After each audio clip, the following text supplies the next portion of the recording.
The stars burned cold in the void as Admiral Kreeth stood on the bridge of his flagship. His crystalline body caught the light from distant suns, throwing rainbow patterns across the metal walls. Behind him, 1,000 Velkoth warriors worked, at their stations. Their movements were perfect. Every action matched exactly with the others. They moved like one giant mind controlling many bodies. Kreeth looked at the view screen. Below them, the planet Xerion spun slowly. Its blue oceans and green lands looked peaceful. But peace would not last long. The Velkoth Empire had come to claim another world. All ships report status, Kreeth commanded. His voice echoed through the communication channels to every vessel in his fleet. 200 ships floated in perfect formation around Xerion. Each ship was exactly where it should be. No mistakes, no disorder. This was how the Velkoth fought wars. "Admiral," said Commander Vextar, stepping forward. "The planet's defense fleet has been destroyed. 15 ships. They lasted 12 minutes. Kreeth nodded. 12 minutes was longer than most. The aliens of Xerion had tried to fight. They had small, fast ships with energy weapons. But speed meant nothing when facing the Velkoth. Organization always won against chaos. "Open communication channels to all inhabited worlds in this sector," Kreeth ordered. "It is time for another lesson." The main screen changed. Instead of showing Xerion, it now displayed dozens of alien faces, bird-like Syrians with bright feathers, nautiloids with their large wet eyes, Chitauri with their insect features.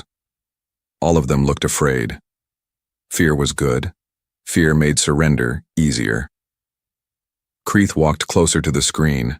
His crystal shell reflected the lights, making him appear even more frightening. "I am Admiral Kreeth of the Velkoth Empire. You have witnessed the fall of Xerion. This is what happens to worlds that resist us." One of the Syrian leaders spoke up.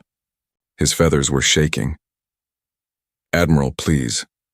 Our worlds pose no threat to your empire. We are peaceful traders. We have families, children." "Your weakness is noted," Kreeth interrupted. "The Velkoth Empire does not negotiate with the weak. We are the perfect warriors. We evolved for war while you evolved for trade and art and other useless things. No species in this galaxy understands warfare like we do." The Admiral moved to the center of the bridge. Every Velkoth warrior stopped, working, and turned to face him. They all moved at exactly the same time. It was beautiful and terrifying. "Look at us," Kreeth continued, spreading his arms wide. "We think as one mind. We move as one body. We fight as one weapon. When we attack, every shot is perfectly aimed. Every ship moves to the right place at the right time. We do not make mistakes because we do not think like individuals. We are evolution's answer to war itself." A nautiloid representative tried to speak. "Admiral, surely we can reach some agreement. Our worlds have resources. We can trade." "You still do not understand," Kreeth said, his voice growing harder. "We do not want your resources. We want your submission. The galaxy will belong to the Velkoth Empire because we are the only species that truly commands war. Submit now, and your people will live as our servants. Resist, and they will join the void." The communication ended. Kreeth had made his point. Soon the surrender messages would begin arriving. They always did. Meanwhile, far beyond the edge of the Andorian sector, a small human ship drifted through space. The UES Busan was not a warship. It was a research vessel, designed to study new star systems and look for planets that humans might one day call home. Its crew of 35 people had been traveling for 8 months, mapping unknown regions of the galaxy. Captain Lee Minho sat in his command chair, reading reports from his science teams. At 42 years old, he had spent most of his adult life in space. He had gray hair starting to show at his temples, and kind eyes that had seen many wonders among the stars. But today something was different. "Captain," called Lieutenant Kim Daeho from the communication station. "I'm picking up a transmission. It's being broadcast on all frequencies." Minho looked up from his datapad. "From where?" "The Andorian sector, sir. About 15 light years. From our position." "Put it on the main screen." The bridge of the Busan was small compared to military vessels. Only 6 people worked there during normal shifts. Besides Minho and Daeho, there was Ensign Park Nari at the science station, Lieutenant Commander Yoon Jiwoo at engineering controls, and 2 junior officers managing navigation and sensors. The transmission began playing. Everyone on the bridge watched as the crystal-covered alien appeared on their screen. They listened to Admiral Kreeth's words about perfect warriors and submission. They saw the fear in the alien representatives' faces. When the transmission ended, the bridge was quiet for a long moment. "Has Earth ever made contact with any of these species?" asked Park Nari. She was young, only 26, and this was her first deep space mission. "No," Minho replied. "We've never traveled this far into the galactic core before. These are all first contacts for humanity." Yoon Jiwoo spoke from her engineering station. "Captain, should we move away from this sector? If these Velkoth are as dangerous as they claim." "No," Minho said firmly. "We need more information. Daeho, can you intercept any other communications from that area?" Lieutenant Daeho worked at his controls for several minutes. His face grew more serious as he found more signals. "Sir, I'm reading multiple surrender transmissions. At least 6 different species have agreed to Velkoth terms in the last hour." "What kind of terms?" Minho asked. "Complete submission, surrender of all military forces, Velkoth governors to be placed on all major worlds." Daeho paused, reading more data. "Captain, it looks like this empire has conquered 15 star systems in just 3 months." Park Nari turned from her science station. "Sir, I'm detecting weapon signatures from the battle near Zarion. The Velkoth ships use coordinated energy beams and kinetic missiles. Their tactics appear to be based on overwhelming numerical superiority and perfect timing." "Perfect timing," Minho repeated thoughtfully. "That suggests they plan every move in advance." "Yes, sir. The attack patterns show no variation, no improvisation. Everything follows preset formations." Commander Yoon Jiwoo stood up from her station. She was the oldest member of the bridge crew at 51 and had served in the Earth Navy before joining the Exploration Service. "Captain, with respect, this isn't our fight. We're explorers, not soldiers." Minho nodded. "You're right, Commander. But we may be the only humans in this region of space. Earth needs to know what's happening out here." "Sir," Daeho interrupted, "I'm receiving another transmission. This one is directed specifically at us." Everyone turned to look at the communication officer. "At us?" Minho asked. "How is that possible?" "Unknown, sir. But it's definitely targeted at our position and using our communication protocols." "Put it through." The screen showed a different alien this time. This one had blue-green scales and large, intelligent eyes. The creature looked exhausted and afraid. "Unknown vessel," the alien said. "This is Governor Thessian of the Zerian colony. We detected your ship on our long-range sensors before." The alien's voice broke for a moment. "Before our world fell. If you can hear this message, please send word to any spacefaring civilizations you know. Tell them about the Velkoth. Tell them what happened here. They claim to command war itself, and no one has found a way to stop them." The transmission ended with coordinates for several refugee ships that had escaped Xerion's destruction. "Captain." Minho stood up and walked to the main viewing port. Outside, the stars looked the same as always. But he knew that somewhere among those distant lights, an empire was growing. An empire that believed it had mastered warfare. "Nari," he said without turning around, "analyze everything we've intercepted about Velkoth military tactics. I want a complete report." "Yes, sir." "Daeho, contact those refugee ships. If any survivors are willing to talk, I want to hear their stories." "Understood, Captain." "Jiwoo, plot a course back toward Earth space. Maximum sustainable speed." The engineering commander looked surprised. "Sir, that will take us 11 months at best." Minho turned back to face his crew. "Then we better send a priority message ahead of us. Earth Fleet Command needs to know about the Velkoth Empire. They need to know about species that claim to command war."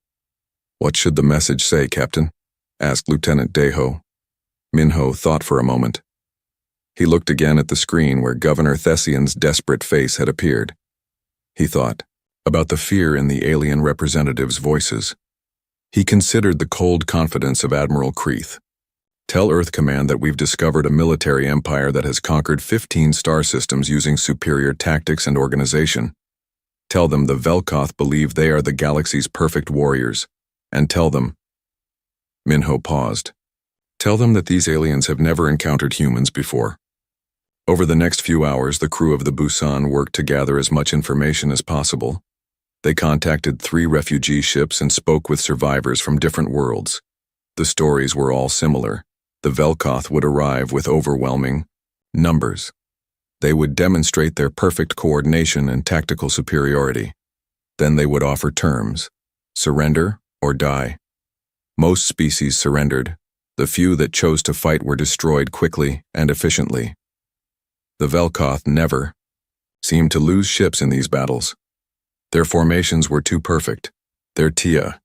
6 days after Captain Lee Minho sent his message, Admiral Choi Hyunwoo sat in his office on Luna Station, reading the transmission for the 3rd time. Rain fell against the massive viewing windows that looked out over the lunar surface. Earth hung in the black sky like a blue marble, peaceful and beautiful. But the Admiral's mind was not on peaceful things. Hyunwoo was 63 years old and had commanded Earth Fleet for 8 years. His gray hair was cut short in military style, and his dark eyes showed the weight of many difficult decisions. He had fought in the Martian independence wars 15 years ago. He had seen what happened when humans went to war. Now, apparently, war might be coming to them. Computer, connect me to General Nam Soo-jin and Dr. Kang Min-ji, he said aloud. Within minutes, 2 figures appeared on his holographic display. General Nam Soo-jin was at the Marine Training Center on Europa. She was younger than Hyunwoo, only 45, but she had more actual combat experience than anyone else in Earth's military. Her black hair was pulled back tightly, and her uniform was perfect as always. Dr. Kang Min-ji appeared from her laboratory on Earth. At 38, she was the leading expert on alien biology and psychology. She had studied every form of life humans had encountered in their expansion into space. Her workspace behind her was filled with star charts and biological data displays. "You've both read Captain Minho's report?" Admiral Hyunwoo asked.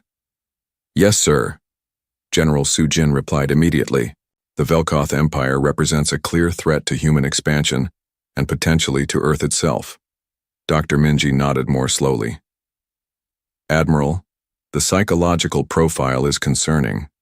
These Velkoth appear to have evolved as a hive mind species. Individual creativity has been replaced by collective coordination. That makes them extremely effective at conventional warfare." "Conventional warfare," Hyunwoo repeated. "What about unconventional warfare?" "That's harder to assess without more data," Dr. Min-ji said. "But hive mind species typically have difficulty adapting to unexpected situations. They plan perfectly, but they don't improvise well." General Soo-jin leaned forward. "Admiral, I recommend immediate military deployment to the Andorian sector. We should assess the threat level directly and potentially make contact with surviving allied species." "With what forces?" Hyunwoo asked.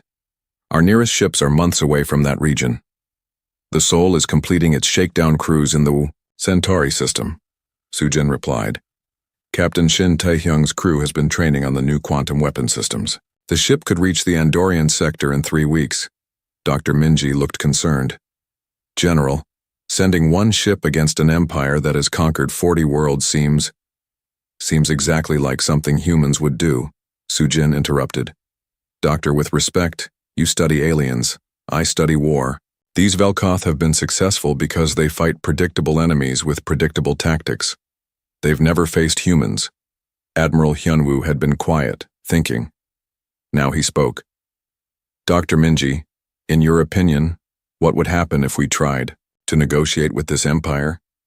Based on the psychological profile, negotiation would be seen as weakness.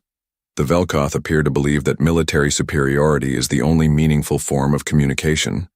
They would likely demand immediate surrender. And if we surrendered, humanity would become a servant species.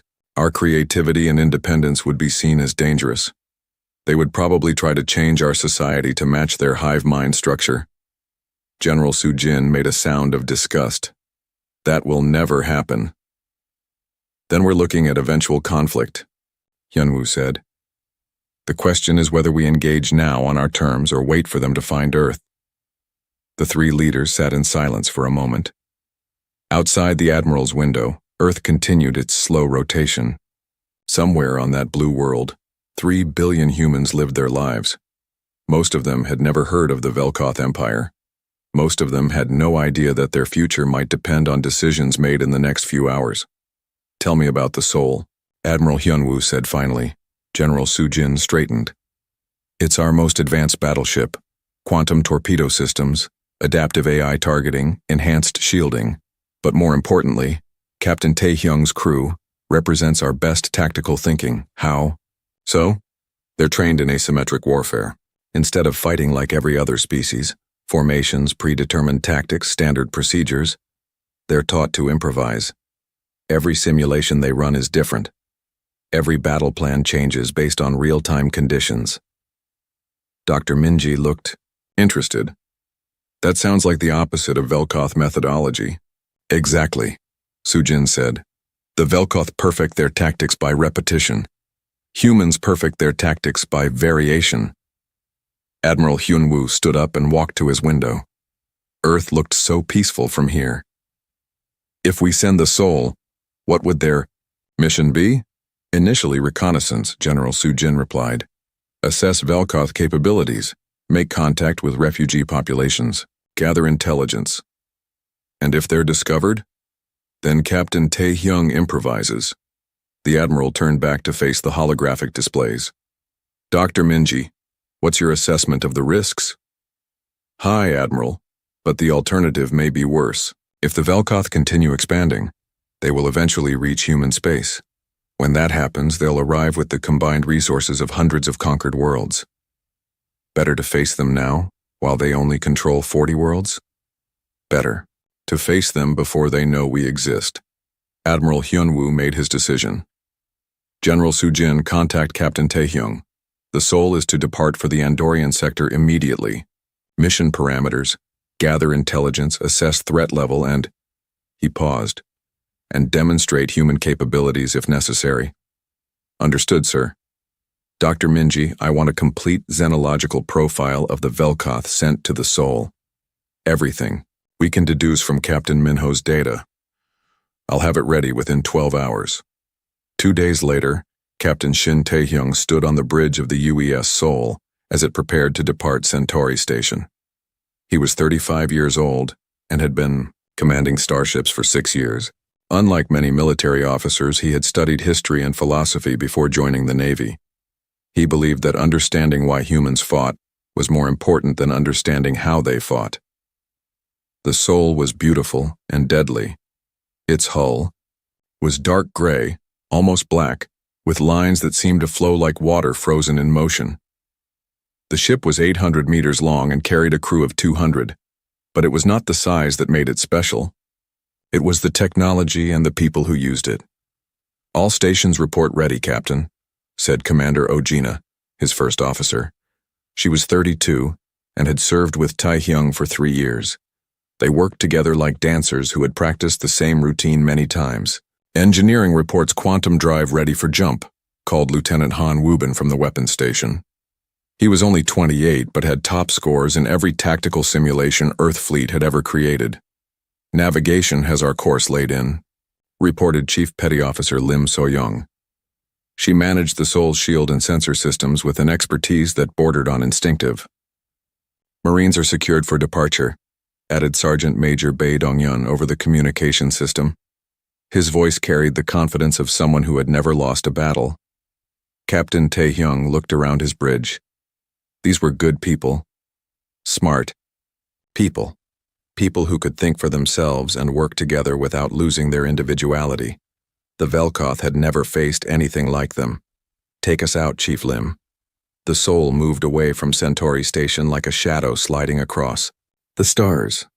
Within an hour, they were far enough from the star's gravity well to engage their quantum drive. Jump in 3, 2, 1, engage.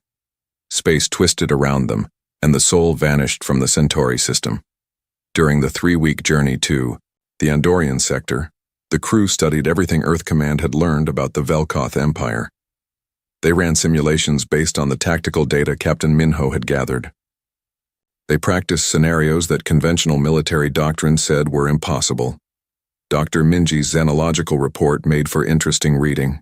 The Velkoth had evolved on a world where cooperation was necessary for survival.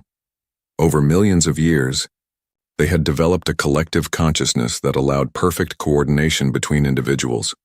This made them incredibly effective at large-scale operations, but it also made them vulnerable in ways they didn't realize. The key insight, Captain Taehyung explained to his senior staff during a briefing, is that they can't think outside their established patterns. When we watch their battle recordings, every engagement follows the same basic structure. They arrive in formation. They demonstrate overwhelming superiority. They offer surrender terms. If the terms are refused, they attack with predetermined tactics. What happens if we don't follow their script? Asked Commander Ojina. That's what we're going to find out. Lieutenant Han Wubin was studying weapon data on his personal tablet. Captain, their ships appear to be heavily armed, but not particularly well shielded. They rely on not being hit rather than surviving hits. Meaning, their tactics assume they can control the range and timing of combat. If someone forced them into close-range fighting, they might not be prepared for it. Taehyung finished. Good observation, what else? Chief Lim So-young spoke up. Sir, their communication systems seem to be constantly active. They coordinate everything in real time. If we could disrupt those communications, the soul dropped out of quantum space at the edge of the Xerion system, like a ghost materializing from the void. Captain Shin Taehyung stood on his bridge, watching the tactical display update with new information. What he saw made his jaw tighten. 200 Velkoth ships hung in perfect formation around the planet Xerion. Their crystalline hulls caught the light from the system's star, creating a spectacular display of reflected rainbows. It would have been beautiful if it weren't so menacing. Sensor sweep complete, Captain, reported Chief Lim So-young. I'm reading massive energy signatures from the Velkoth fleet. They appear to be preparing for a final planetary bombardment. Any signs of the planet's defenders? Asked Commander Ojina. Negative. The orbital defense platforms have been destroyed. I'm detecting debris from approximately 15 ships in decaying orbits. Captain Taehyung studied the display.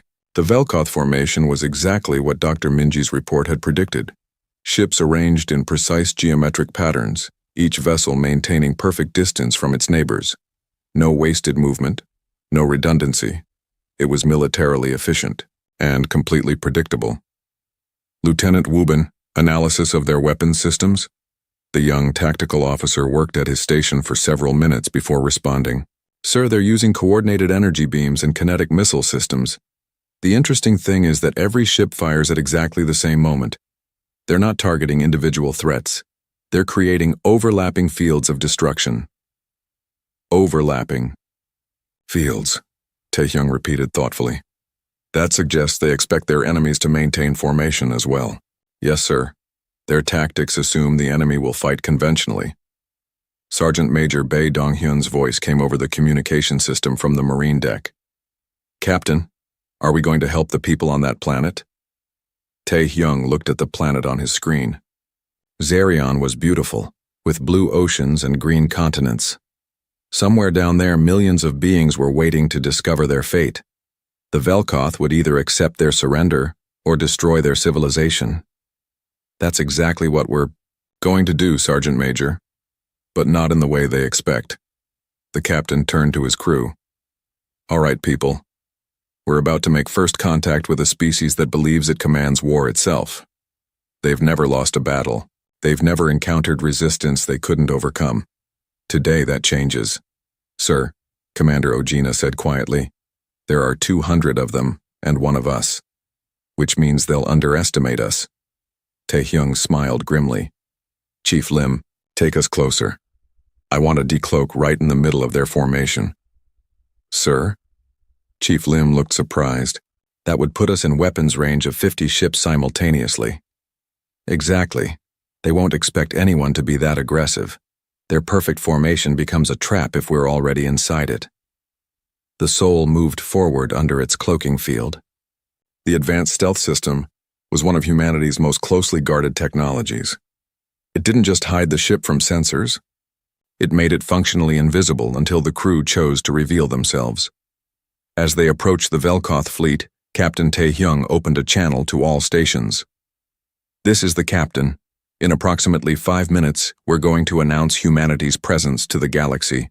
Every one of you represents 3 billion humans who have never backed down from a fight. Show these aliens what that means."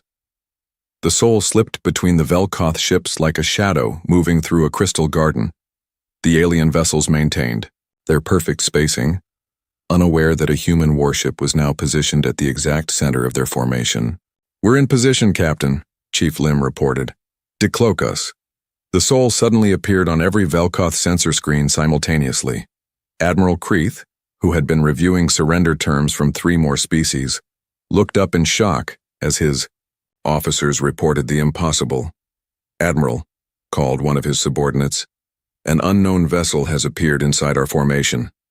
"Impossible. Our sensors monitor all space within 10 light hours.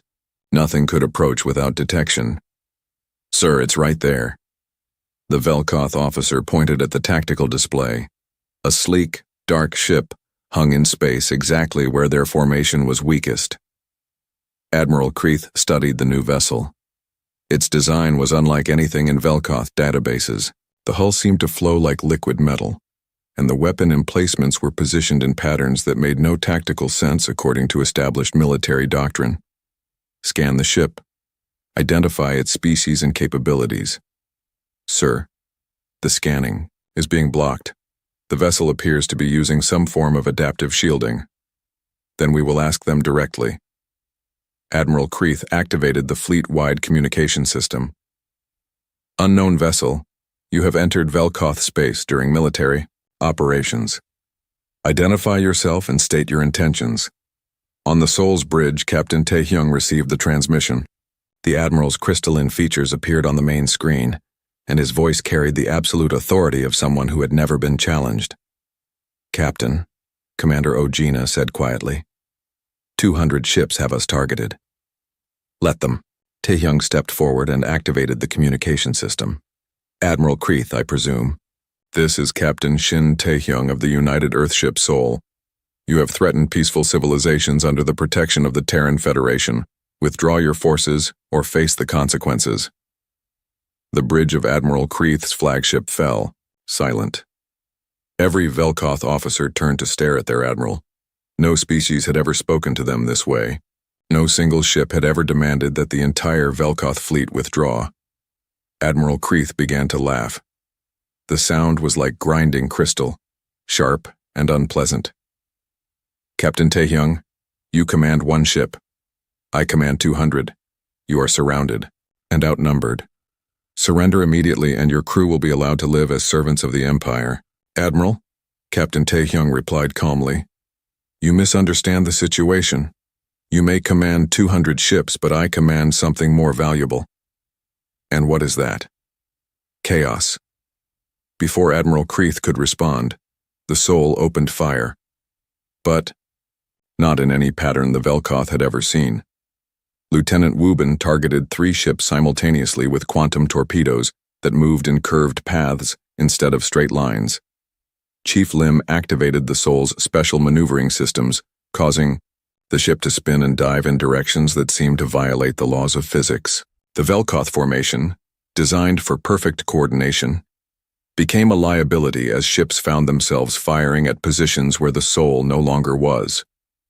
"Impossible," Admiral Kreeth breathed as he watched the human ship dance between his vessels, like a leaf caught in a hurricane.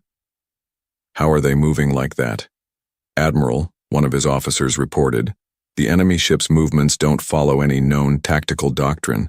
They appear to be improvising their maneuvers in real time." Improvising? The concept was alien to Velkoth thinking. Ships cannot improvise. Tactics must be calculated and coordinated.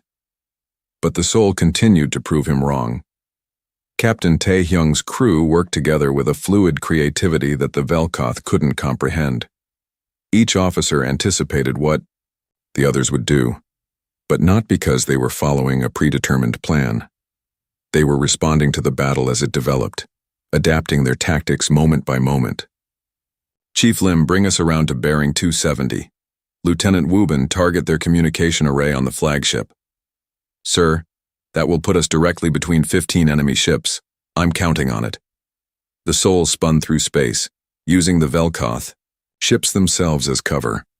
Admiral Kreeth found himself in the impossible position of being unable to fire at the human ship without hitting his own vessels.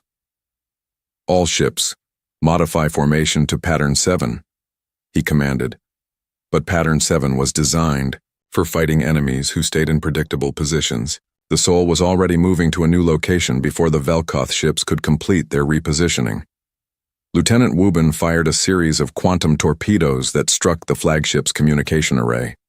Suddenly, Admiral Kreeth's perfect coordination began to break down. Individual Velkoth captains, cut off from the hive mind's guidance, hesitated for crucial seconds before acting. Captain, Commander Ojina reported, their response time is increasing. Without constant communication, they're having trouble coordinating. Exactly what we hoped for. Sergeant Major Bay, are your teams ready? Yes, sir. Marine boarding parties standing by. Deploy. The Soul launched a series of small craft that moved like angry wasps toward the nearest Velkoth ships.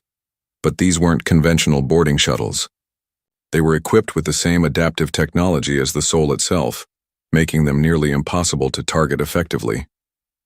Sergeant Major Bei Dong-yun led the first boarding team onto a Velkoth cruiser. What they found surprised them. The ship's interior was like a crystal maze, beautiful but sterile. The Velkoth crew moved with mechanical precision, but when confronted with opponents who didn't follow established patterns, they seemed confused. These aliens fight like robots, Bay reported over his communication link. They know exactly what to do against conventional boarding parties. But we're not conventional. Instead of trying to capture the ship, Bay's teams planted explosive charges on critical systems and retreated. When the charges detonated, the Velkoth cruiser was disabled but not destroyed. It would survive, but it was no longer part of the battle. Admiral, one of Kreeth's officers. Admiral Kreeth stared at the human captain on his communication screen.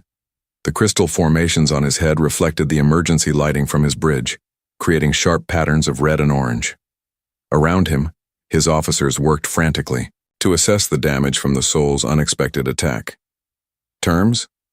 Kreeth's voice carried a mixture of anger and confusion. You speak of terms after attacking a superior fleet? This is not how warfare is conducted. Captain Taehyung remained calm. Admiral, you're right. This isn't how warfare is usually conducted. But then again, you've never fought humans before. Humans. Kreeth said the word like he was tasting something bitter. Your species designation was not in our databases. Where do you come from? A place where we learned that the best way to win a war is to change the rules while you're fighting it. Kreeth cut the communication and turned to his tactical officers. Status report. Admiral, we have suffered damage to 17 vessels. The enemy ship appears to be using weapons technology we have never encountered. Their torpedoes can change direction during flight. And their movements? Completely unpredictable, sir. Our targeting computers cannot calculate firing solutions, because the enemy ship never maintains course or speed for more than 30 seconds. Kreeth moved to the central command platform. Around him, the bridge crew waited for orders. For 800 years, the Velkoth had perfected the art of coordinated warfare. Every battle followed established patterns. Every victory came through superior organization and overwhelming force. But these humans seemed to ignore every principle of proper military conduct. Admiral, another officer reported, long-range sensors show additional ships approaching from multiple vectors. More human vessels? Unknown, sir. The sensor signatures are chaotic. On the Soul's bridge, Captain Taehyung received a priority communication from Chief Lim. Captain, I'm detecting Governor Thessian's refugee fleet approaching from the outer system. 47 ships of various types. Perfect timing. Taehyung said. Open a channel to all refugee ships. Governor Thessian's face appeared on a secondary screen. The alien leader looked exhausted but hopeful. Captain Taehyung, we came as quickly as we could, but our ships are not military vessels. How can we help? Governor, I need you to do exactly what I tell you. Can your ships maintain formation? Yes, but don't maintain formation. I need you to fly like you're trying to escape in 47 different directions. Governor Thessian looked confused. Captain, that would create complete chaos in local space. Exactly. What happened? Next would be studied in military academies across the galaxy for decades to come. The refugee fleet scattered across the Xerion system like seeds thrown into a hurricane. Each ship chose its own course, its own speed, its own destination. To the Velkoth sensors, it looked like random panic. But Captain Taehyung saw opportunity in the chaos. Lieutenant Wubin, are you tracking the refugee ships? Yes, sir. 47 vessels on completely independent courses. Use them. The Soul suddenly accelerated toward the nearest refugee ship, a cargo vessel that was fleeing toward the system's outer planets. To Admiral Kreith, it appeared that the human warship was pursuing helpless civilians. All ships, intercept the enemy vessel, Kreith commanded. Protect the civilian craft. It was exactly what Captain Taehyung had hoped for. The Velkoth fleet broke their perfect formation to chase the Soul, spreading themselves across thousands of kilometers of space as they tried to catch a ship that seemed to dart between the refugee vessels like a fish swimming through coral. But the Soul wasn't just running. Every time it passed close to a refugee ship, Lieutenant Wubin launched quantum torpedoes that used the civilian vessel's mass to mask their signatures. By the time the Velkoth ships detected the incoming weapons, the torpedoes were already too close to intercept. Impossible, breathed one of Kreith's tactical officers as he watched another wave of perfectly coordinated missiles appear from seemingly empty space. How are they launching weapons from civilian ships? They're not, Kreith realized with growing horror. They're using the civilian ships to hide their weapons until the last moment. But sir, that would require individual targeting calculations for each torpedo based on the random movements of 47 different ships. Exactly. Kreith finally understood what they were facing. These humans don't think like us. They don't plan like us. They improvise solutions faster than we can adapt to them. The Soul continued its deadly dance through the refugee fleet. Chief Lim pushed the ship's maneuvering systems beyond their design limits, spinning and diving through three-dimensional space in patterns that seemed to defy physics. The Velkoth ships, trained to fight in orderly formations, found themselves scattered across the system, unable to coordinate their attacks. Captain, Commander Ojina reported, Velkoth ships are starting to collide with each other. They're so focused on tracking us that they're not watching their formation spacing. Their greatest strength becomes their greatest weakness, Captain Taehyung observed. They've trained so hard to move together that they've forgotten how to think independently. Sergeant Major Bae Donghyun's voice came over the communication system. Captain, my teams are ready for Phase 2. Deploy. The Soul launched a dozen small craft that scattered in different directions. To the Velkoth, it looked like the human ship was abandoning escape pods. Several Velkoth vessels moved to intercept what they assumed were helpless survivors. Instead, they found Sergeant Major Bae and his Marines. The human boarding craft were unlike anything in the Velkoth databases. They moved like living things, changing direction and speed without warning. When they attached to Velkoth ships, they didn't follow standard boarding procedures. Bae's teams had studied the Velkoth ship designs during the journey to Xerion. They knew exactly where to strike to cause maximum disruption with minimum effort. Instead of fighting their way to the bridge or engine room, they targeted communication relays and coordination computers. Remember, Bae told his teams over their tactical network, we're not here to capture ships, we're here to break their ability to work together. The Marines planted charges on critical systems and retreated before the Velkoth defenders could organize a proper response. Within minutes, a dozen Velkoth ships found themselves cut off from their fleet's coordination network. Admiral Kreith watched his perfect fleet dissolve into chaos. Ships that had moved in harmony for centuries suddenly found themselves operating independently. Captains who had never made tactical decisions without consulting the hive mind hesitated at critical moments. "Sir," one of his officers reported, "we're losing communication with ships across the fleet. The human boarding parties are targeting our coordination systems." "Then we adapt," Kreith said grimly. "All ships switch to independent operations. Each captain will engage the enemy using their own judgment." But that command revealed the Velkoth's fatal weakness. Individual Velkoth captains had never learned to think creatively. They had been trained to execute perfect coordinated attacks, not to improvise solutions to unexpected problems. As the Velkoth ships began operating independently, their effectiveness dropped dramatically. They still outnumbered the Sol 200 to 1, but they no longer fought like a unified force. They fought like 200 individual ships, each trying to apply the same tactical solutions to a problem that demanded constant adaptation. Captain Taehyung watched the Velkoth fleet's coordination collapse and knew it was time for the final phase of his plan. "Chief Lim, take us directly at their flagship, maximum speed." "Sir, that's Admiral Kreith's command vessel. It's the most heavily armed ship in their fleet, which is exactly why they won't expect us to attack it head-on." The Sol turned toward the massive Velkoth flagship and accelerated to combat speed. Every sensor in the fleet tracked the human ship as it approached what appeared to be certain destruction. Admiral Kreith smiled for the first time since the battle began. Finally, they make a conventional tactical decision. All ships converge. On the flagship, we will destroy them when they attempt their attack. But Captain Taehyung had no intention of attacking the flagship conventionally. "Lieutenant Wubin, prepare all quantum torpedoes for simultaneous launch. Target every ship that moves to intercept us." "Sir, that's over 50 ships.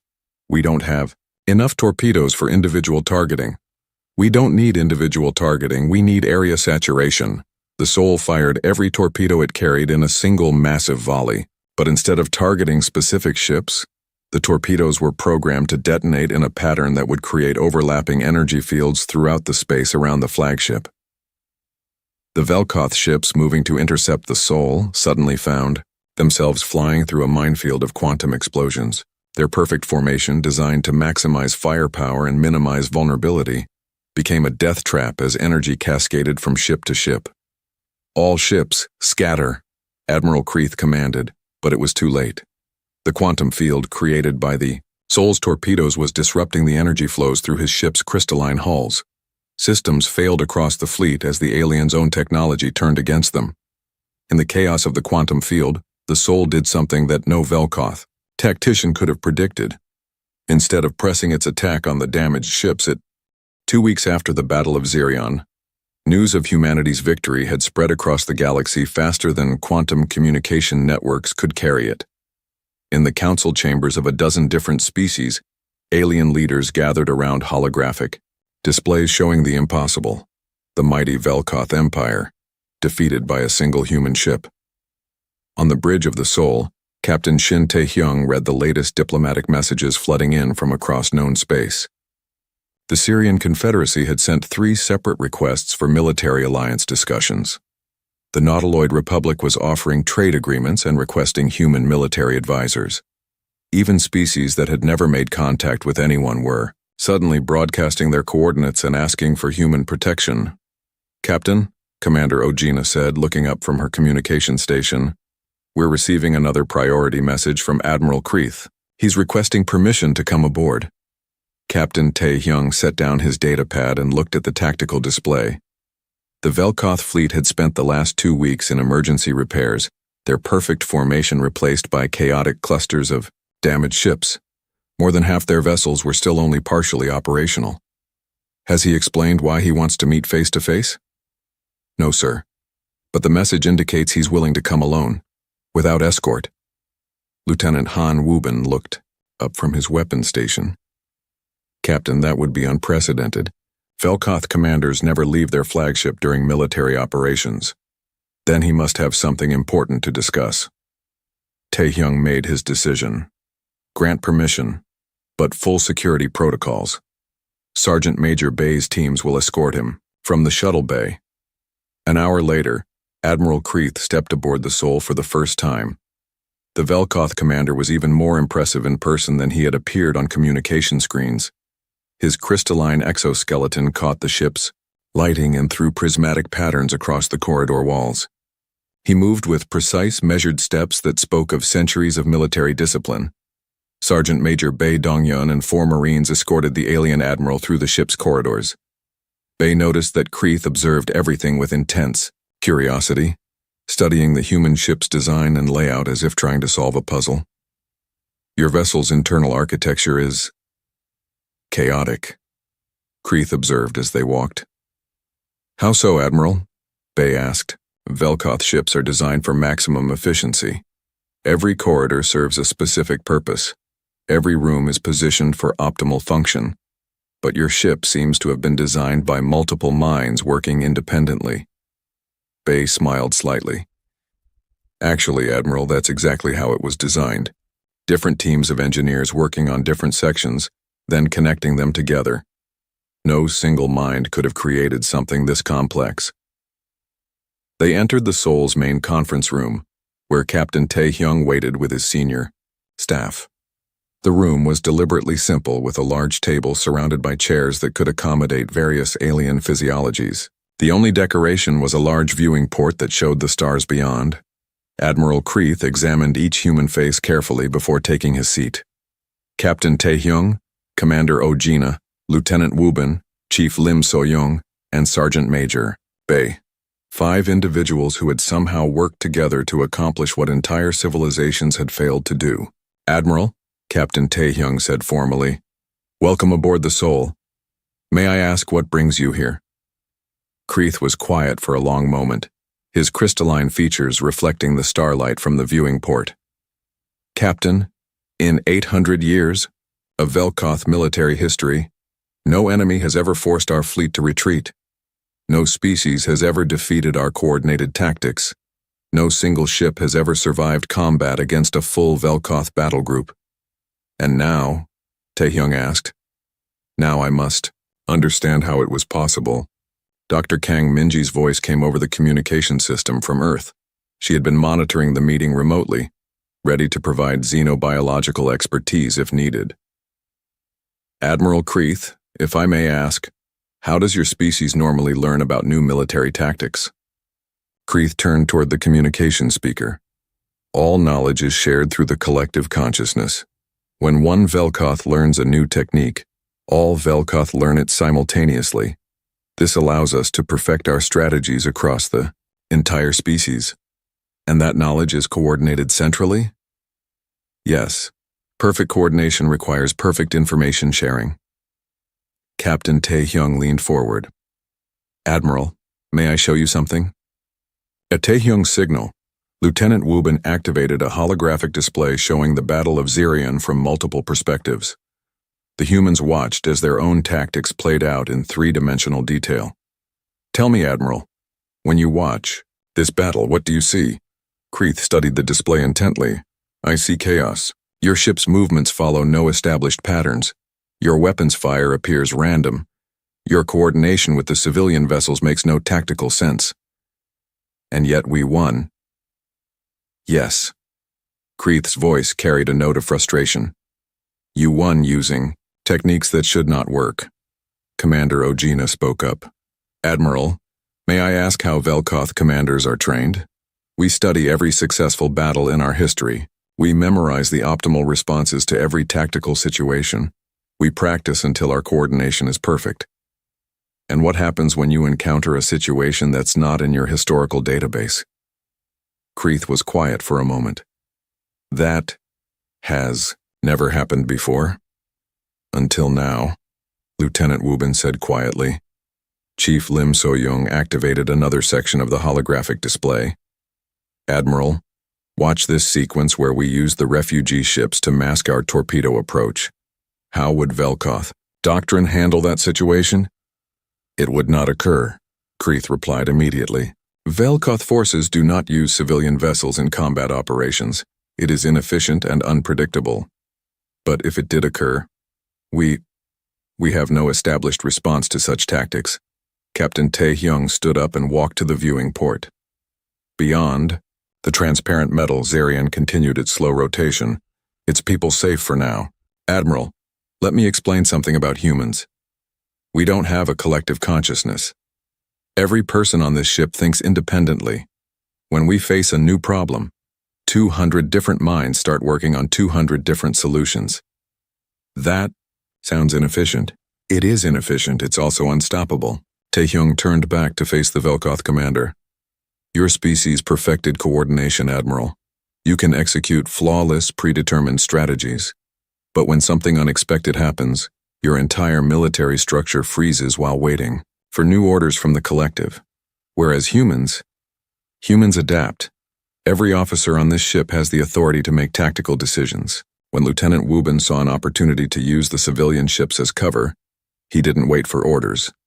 When Chief Lim realized your formation was vulnerable to disruption, she acted immediately. When Sergeant Major Bay's teams found weak points in your ship designs, they exploited them without consulting a tactical database.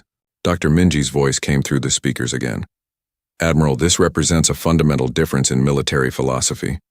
The Velkoth way creates perfect soldiers who execute perfect plans. The human way creates imperfect soldiers who create perfect adaptation. Admiral Kreeth stood up and walked to the viewing port. His crystalline form reflected the stars, creating patterns of light that seemed to shift and change. Dr. Minji, Captain Taehyung, I must ask you something that may sound strange. Of course, Admiral.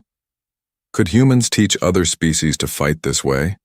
The question hung in the air like an unexploded quantum torpedo. Captain Taehyung exchanged glances with his officers before responding.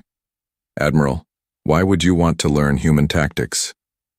Because, Kreeth said quietly, the Velkoth Empire has conquered 40 worlds using our methods. But now we have discovered that our methods have limits. If we encounter other species that fight like humans, you would lose.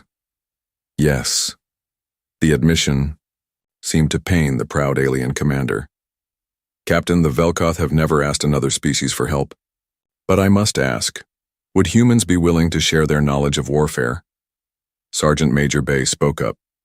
Admiral, human military doctrine isn't something you can just memorize and download to your collective consciousness. It requires individual creativity, independent thinking, and the ability to make decisions without consulting higher authority. That sounds like the opposite of everything the Velkoth represent, Commander Ojina observed. Exactly, Kreeth replied. And that is why we need to learn it. Captain Taehyung returned to his seat at the conference table. Admiral, are you suggesting that the Velkoth Empire wants to fundamentally change its military structure? I am suggesting that the Velkoth Empire wants to survive. We have encountered a form of warfare that we cannot counter using our current methods.